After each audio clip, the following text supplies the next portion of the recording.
ยกสองยกสามยกอีกท้องเสียไปแล้วครับขวาลูกทีเลยครับหน้าตาทุกทีออกแบบนักชกจีนครับปัดเลยลูกทีแล้วเราเลือกไว้เดี๋ยวนี้นะทุกไอ้เรื่อง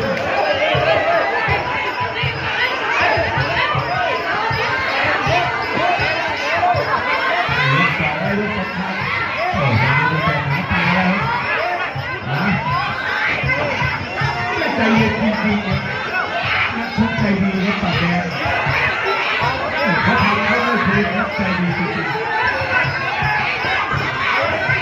ๆเสียสมกับว่าไม่ได้ใจเลยเ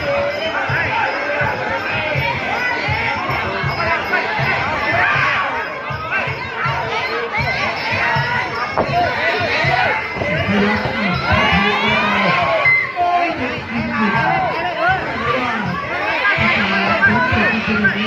ใจเย็นขวาประเทศแล้วขวาประเทศ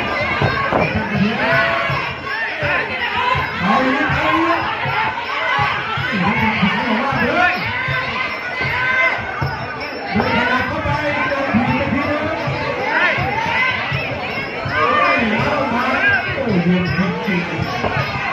วา